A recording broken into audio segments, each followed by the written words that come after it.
Welcome back to AFT 24/7। और हाल ही में दिल्ली के विधानसभा चुनाव समाप्त हो चुके हैं और उसके बाद सिर्फ एक ही लाइन सामने देखने को मिली थी, दिल्ली के दिल में है Modi.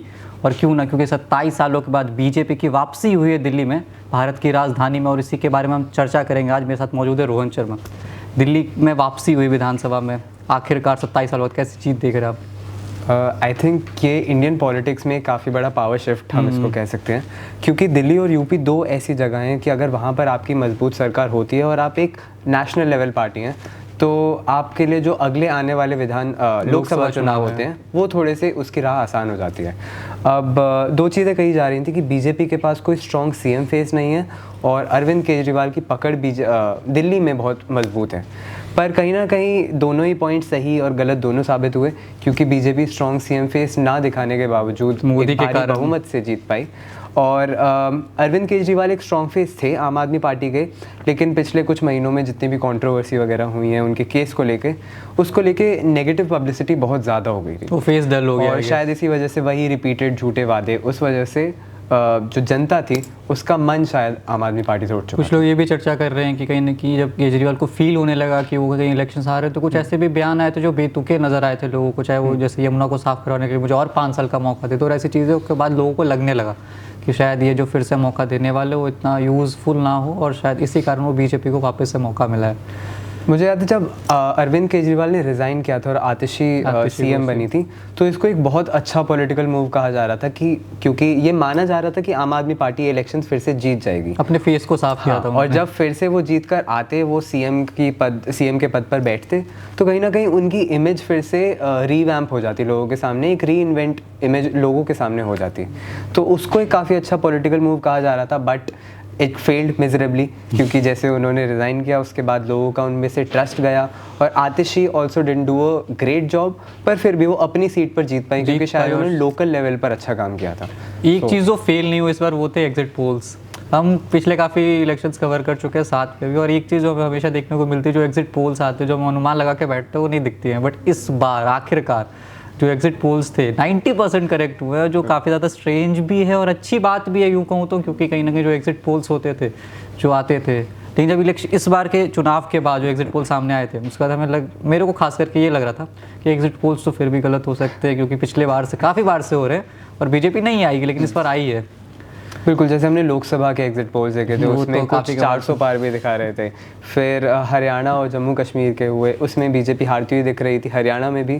But again exit poll सिर्फ प्रेडिक्शंस होती हैं, और पिछले अगर ट्रेंड्स को देखें मुझे लगता है कि वो सिर्फ हाइप और लोगों के कुछ एक सिलेक्टेड लोगों के ओपिनियन को लेकर वो बहुत ज़्यादा इन्फ्लुएंस लग रहे थे एग्जिट पोल्स।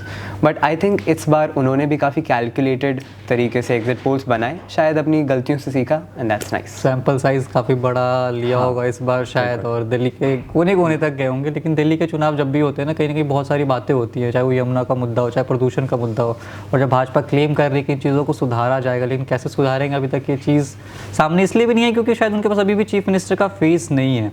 और जिस इंसान ने अरविंद केजरीवाल को न्यू दिल्ली से हराया है वो शायद इस सीट को जीत सकते हैं, शायद वो फेस बन सकते हैं अब। जब अरविंद केजरीवाल पॉलिटिक्स में आए थे इन 2013-14 जब उनका इंशन शुरू हुआ था, तो उनकी भी एक बहुत ही क्रांतिकारी वाली इमेज थी कि हम करप्शन हटा देंगे, हम दिल्ली पॉलिटिशियन नजर नहीं आते थे, वो समाज सेवी, जो लिटरली हम बोलते हैं कि पॉलिटिशियन समाज का सेवक होता है, उसी इमेज के साथ आए थे, and which was a very good tactic. पर धीरे धीरे वो कहीं ना कहीं डिरेल हो गए अपने थॉट्स से, धीरे-धीरे शायद पॉलिटिशियन बन चुके हैं। हाँ, सत्ता का मोह, सत्ता का लालच जो होता है, वो धीरे धीरे उनको अपनी राह से डिरेल हो गए। वो उसी तरीके से सरकारें बदलती रहती हैं, पर अगर कोई भी पॉलिटिशियन कुछ क्लेम करता है कि कोई भी वादा करता है तो और एक्शन प्लान अपना नहीं बताता, तो कहीं ना कहीं वो दावे खोखले लगने लगते हैं कि हम यमुना साफ़ कर देंगे, पर आपका एक्शन प्लान क्या है? आप यमुना भी उस स्तर तक साफ़ नहीं कर पाए अगर हम रूलिंग पार्टी की बात करें तो यमुना को लेकर आपका एक्शन प्लान क्या होगा? इंडस्ट्रीज़ का जो वेस्ट आता है उसको आप कैसे रोकेंगे? अगर वो रोकेंगे तो उसको कैसे ट्रीट किया जाएगा? उसका कोई एक्शन प्लान अभी तक रिलीज़ नहीं किया गया है, सो वी हैव टू सी। और कहीं ना कहीं एक्शन प्लान रिलीज़ नहीं किया गया, लेकिन कुछ लोगों के ये दावे कि जब ये बीजेपी आई है और बीजेपी शायद कुछ नए रूल्स इम्प्लीमेंट करे, जैसे दिल्ली को रात में साफ़ करना हो और बाकी सारी चीज़ें, रोड्स पे कुछ लोग क्रिटिसाइज़ कर रहे थे और इवन के रूल को, पॉल्यूशन बढ़ने को, लेकिन देखते हैं बीजेपी कैसे चीज़ों को सुधारती है। लेकिन वो तो आने वाले समय में ही पता चलेगा, क्योंकि अभी तक चीफ मिनिस्टर भी हमें नहीं पता। देखिए, हर बार क्या होता है, जैसे अक्टूबर नवंबर का महीना आता है, जैसे ही दिवाली आई तो एक दूसरे स्टेट को दिवाली ब्लेम तो बहाना करेगा, होता है। बिल्कुल कोई दूसरे स्टेट को ब्लेम करेगा कि उनकी पराली की वजह से धुआं होता है, यहाँ पे गाड़ियाँ उनकी वजह से धुआं है, पटाखों की वजह से धुआं है, पर हर बार बस ब्लेम गेम चलता रहता है एंड कोई सोल्यूशन पर, कोई कॉन्क्रीट सोल्यूशन पर नहीं आ पाते हैं। तो इस बार भी प्रॉब्ली वही होगा, पर इस बार दिक्कत यह है कि हरियाणा जिसको पराली के लिए ब्लेम किया जाता है वहाँ पर बीजेपी की सरकार है, तो वो अपनी सरकार को भी ब्लेम नहीं कर सकते। तो it will be interesting to see. Central पे भी नहीं थोप सकते आप कि उन्होंने कुछ हेल्प नहीं करी, क्योंकि वो भी बीजेपी के हमें ही पास सेंटर है। से फंड्स नहीं आ रहे हैं, हम बैंकरप्ट हो गए हैं, क्योंकि अब सेम पार्टी है। So it will be very interesting to see कि कैसे सरकार काम करेगी। और कहीं ना कहीं जब ये बात न्यू दिल्ली की बात होती है, दिल्ली की बात होती है, तो एक चीज़ हमेशा सामने निकल कर ये आती है कि जब जो गवर्नमेंट अगर सेंट्रल में अगर वही रूल करती है दिल्ली को, तो कहीं ना कहीं फ़ायदा होता है दिल्ली के लोगों का, क्योंकि दिल्ली का आधा कंट्रोल सेंट्रल गवर्नमेंट के पास होता है और आधा कंट्रोल जो होता है वो स्टेट गवर्नमेंट के पास होता है। कहीं ना कहीं कॉन्फ्लिक्ट होते रहते हैं, जो हमें आम आदमी पार्टी और भाजपा में देखने को मिले थे। लेकिन क्योंकि इस बार वो सरकार बदली है और बीजेपी की सरकार सेंट्रल में भी है और बीजेपी की सरकार दिल्ली में भी देखने को मिल रही है, तो कुछ उम्मीदें तो हमें हैं जो बदलते हुए नजर आएंगी। एलजी पर भी काफ़ी एलिगेशंस लगाए गए थे कि एलजी हमारे कामों में अड़ंगा डालते हैं, इस वजह से दिल्ली की आधी चीज़ें नहीं हो पाती। बट इस बार एलजी भी उन्हीं के हैं और ये भी, तो लेट्स सी कि कहाँ पर जाता है। और एक और चीज़ जो मुझे लगता है जिसके बारे में बहुत कम पॉलिटिकल स्ट्रैटेजिस्ट बात कर रहे हैं कि दिल्ली में हारना कैन रिजल्ट इन आम आदमी party vanishing from Indian politics, क्योंकि जो उनका वजूद था वो दिल्ली के कारण, तो चाहे वो पंजाब गए हों चाहे वो हरियाणा गए हों, वो बहुत ज़रूरी थी। दिल्ली की वजह से वो पंजाब जीते थे, और पंजाब जैसा हम सभी जानते हैं बहुत ही पॉलिटिकल वॉलेटाइल स्टेट है कि हर 5 सालों में वो बदलता रहता है, क्योंकि उन्हें नई सरकार चाहिए होती है। अभी भगवंत मान है, उससे पहले चरणजीत सिंह थे कांग्रेस के, चाहे राजस्थान हो या पंजाब, उन्हें बदलाव चाहिए होता है। तो और अभी रीजनल पार्टी, अभी सिर्फ स्टेट पार्टी थी आम आदमी पार्टी। अगर कांग्रेस जितनी बड़ी पार्टी है तो फिर भी वो 1-2 स्टेट जीतकर सर्वाइव कर सकती है। कांग्रेस की बात हम करना तो चाहते हैं लेकिन करने को कुछ खास है नहीं, क्योंकि खाता ही नहीं खुल रहा है।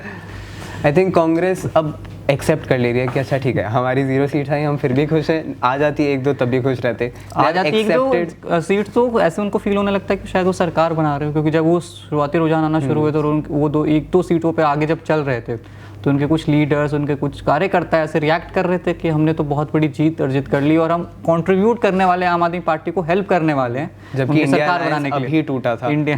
तो अगेन जो अलायंसेस होती हैं वो सिर्फ गवर्नमेंट फॉर्म करने के लिए होती हैं, कोई आइडियोलॉजिकल बेसिस पर अलायंस बहुत कम देखने को मिलती हैं।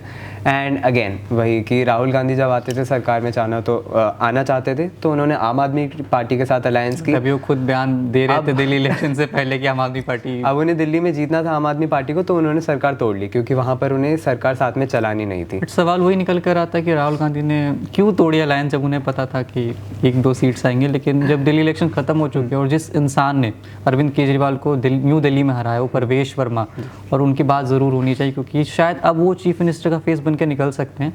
और एक जगह मैं पढ़ रहा था कि कहीं ना कहीं रणनीति बीजेपी काफ़ी समय से बना रही थी। अमित शाह को इसका चाणक्य भी बोला गया है। चाणक्य इसलिए क्योंकि जब लोकसभा चुनाव हुए थे तब परवेश वर्मा को सीट नहीं मिली थी न्यू दिल्ली से, अमित शाह ने सीट देने से मना कर दिया। तो शायद इसलिए मना किया था क्योंकि वो चाहते थे कि विधानसभा चुनाव में परवेश वर्मा न्यू दिल्ली में आकर, क्योंकि कहीं ना कहीं हम जब आम आदमी पार्टी को सुनते हैं या फिर याद करते हैं तो एक ही चेहरा सामने निकल कर आता है, वो अरविंद केजरीवाल। उसके अलावा कोई प्रोमिनेंट फेस एज सच नज़र नहीं आता जो पार्टी को लीड कर सके या फिर पार्टी को चला पाए।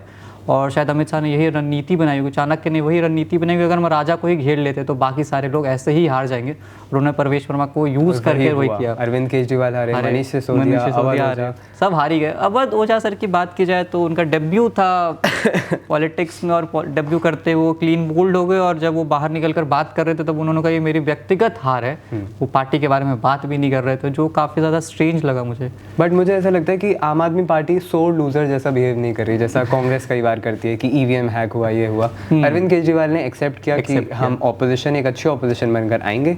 और कांग्रेस के बारे में बात की जाए तो अभी आई फील लीडरशिप बहुत वीक है कांग्रेस की, काफ़ी समय क्योंकि प्रियंका गांधी से पूछा गया था कि आपने दिल्ली के जो रुझान आ रहे हैं उनके बारे में देखा, तो उन्होंने कहा कि नहीं अभी मुझे टाइम नहीं मिला है।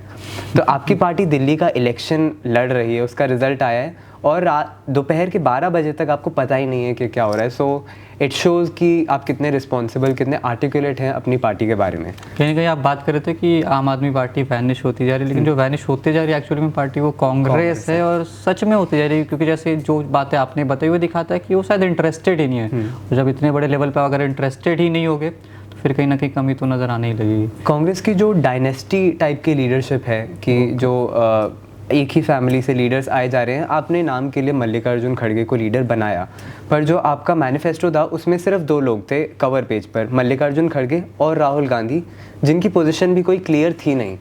और जैसे आप हाईएस्ट वोट्स के साथ ऑपोजिशन में आए तो आपने लीडर ऐसे इंसान को बना दिया जो पार्टी प्रेसिडेंट भी नहीं है, और राहुल गांधी को आप अपॉइंट कर देते, उसकी credibility as a leader, accountability, वो सब कुछ नहीं था। तो माना वो 2 सीट ज़रूर जीते, वायनाड, अमेठी, पर इस वजह से आई डोंट नो कि और वो सीट्स भी कुछ ऐसी जीती उन्होंने जो शायद वो बहुत सालों से जीतते आ रही कांग्रेस वहाँ पर। अमेठी बीच में स्मृति ईरानी ने जीती पर फिर से कांग्रेस अब आ चुकी है, क्योंकि वहाँ पर उनके परिवार की पकड़ काफ़ी मजबूत रही है। और राहुल गांधी की जब बात करूँ तो खास करके अब कांग्रेस को शायद ये बड़ा फैसला कभी ना कभी तो लेना होगा कि हम इस चीज़ों से उठकर ना एक प्रोमिनेंट फेस, एक नेता तैयार करें एज़ कम्पेयर टू हम जब वो चीज़ें चलाते हुए, चाहे वो राहुल गांधी हो।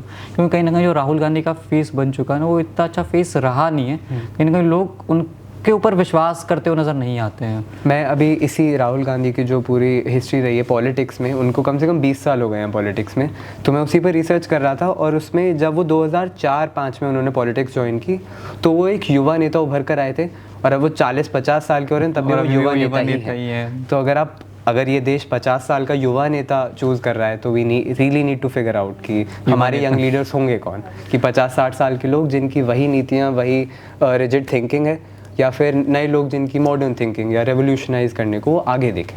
और कहीं ना कहीं जब उनकी बात होती है तो जो मैंने कहा उनका फेस वैल्यू अलग ही हो गया, क्योंकि जब वो कुछ चीज़ें ऐसे नहीं भी करते हैं उसको उसी और तरीके से प्रेजेंट कर दिया जाता है। कुछ ऐसे इंसिडेंट सामने आए हैं जो पहले उन्होंने नहीं भी चीज़ें बोली हैं, कुछ अलग तरीके से बोली हैं, उसको दूसरे तरीके से प्रेजेंट करके उनकी ही फेस को, उनके वैल्यू को ख़राब कर दिया, क्योंकि उन्होंने गलत बातें करी हैं। लोकसभा के टाइम पर आई थिंक वो काफ़ी अच्छे इश्यूज़ को भी डिस्कस कर रहे थे, वो रूट्स तक जा रहे थे, इंडिया के लोगों से कर रहे थे बेसिकली। जब उन्होंने भारत जोड़ो यात्रा करी, that was a huge success. लोगों ने उनको एक लीडर की तरह देखना शुरू ही किया था, पर जैसे ही वो हारे तब उन्होंने फिर से वो कास्ट पॉलिटिक्स, कास्ट में अगर हम AI ले आए तो क्या होगा।